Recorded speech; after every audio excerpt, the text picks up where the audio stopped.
Хорошо, давайте попробуем спрогнозировать тогда все-таки положительный выход из этой ситуации. Положительный тоже, если он и был. И никто, ну, трезвомыслящие люди сразу же, буквально там через 30 минут после решения Конституционного суда, как стало известно о нем, они указали путь. Надо в спокойном, абсолютно порядке, без истерик, вносить изменения в действующие статьи тех законов о борьбе с коррупцией, которые сейчас действуют. И решается вся конфликтная ситуация. Но это долгий например, процесс. там вот фактически решение КСУ, оно идет в двух фундаментальных направлениях. Одно направление – это мы говорили о умышленном невнесении данных в декларацию.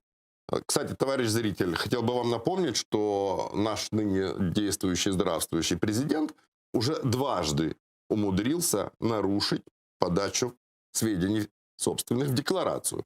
Первый раз, когда он забыл, а может и не забыл. Попробуйте определить, кто сможет определить. Зеленский забыл указать дом в Испании или сделал это умышленно.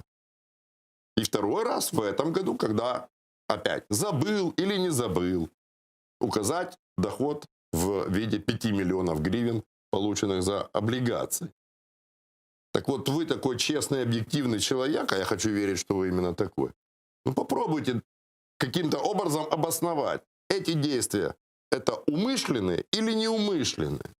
Именно потому, что этого довести, доказать невозможно, с самого начала наличие этой статьи подвергалось критике со стороны профессиональных юристов. Это один аспект. А второй аспект о независимости вообще судей и судейской ветви власти. Я категорически за независимость судей. Несмотря на то, что уровень доверия к ним ниже плинтуса. Ну, оно же обосновано. Обосновано абсолютно. Это недоверие. Абсолютно Нельзя закрывать согласен. глаза на те данные, Мы которые все живем публикуют, в одной расследователи. стране, в одном обществе и с широко открытыми глазами. Тем не менее, на сегодняшний То день... есть решение, что это решение могло быть и проплачено. Может быть. Ну, для этого, Для того, чтобы опять-таки, загнать президента в такую ситуацию. ну, президент сам в нем прыгнул с великим удовольствием. Я тогда, в начале программы, я сказал, что, по-моему, развивалось все немножко по другому сценарию, его просто неуравновешенного. Но когда вы говорите, что он мог это знать, и не планировался предпринял другой никаких. сценарий, какой другой сценарий? В смысле еще раз? Ну, вы говорите, что планировался другой сценарий. Президент знал эту информацию, планировался другой сценарий, пошло все не так. А как планировалось, по-вашему? Ну, тут можно много гадать, ведь конечных бенефициаров их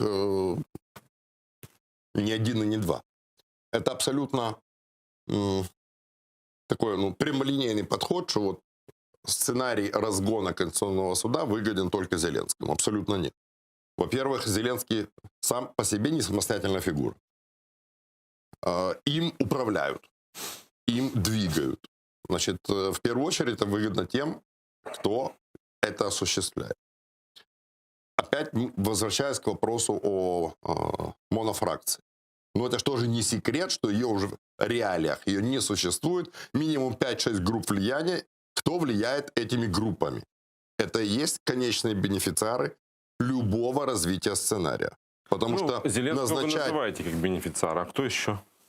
Да те же самые Коломойский, Пинчук, Ахметов. Те люди, которые покупают группы в среде, в депутатской среде. Между прочим, далеко не только в «Слугах народа».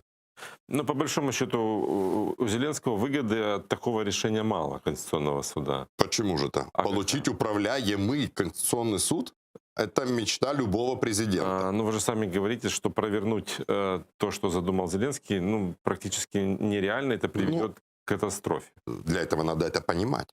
Я же сказал, что этот человек, с моей точки зрения, он не способен на системный анализ. Он действует на уровне эмоций. Тот путь, о котором вы говорите, и о котором говорят авторы второго варианта решения этой ситуации, второго проекта закона о возобновлении действия отдельных положений закона Украины о предотвращении коррупции, когда нужно, значит, восстановить эти законы. Да, и внести в них изменения Но это же соответствующие. долгий процесс. Почему долгий? Ну, это не займет ни день, ни два, ни... Дня 3. Дня 3. То есть, При несмотря желании. на такое давление со стороны президента, на дискуссии, которые вокруг этого... Абсолютно. Абсолютно. И опять-таки об этом говорю не только я. Ну хорошо, я не юрист, я никогда не был народным депутатом. Но есть же профессиональные юристы, которые это говорят. Есть уже законопроекты, которые прописаны. Ну, не знаю, дня 3, ну, насколько это реально? На самом деле парламент так быстро может... Давайте вспомним турборежим. В чем проблема?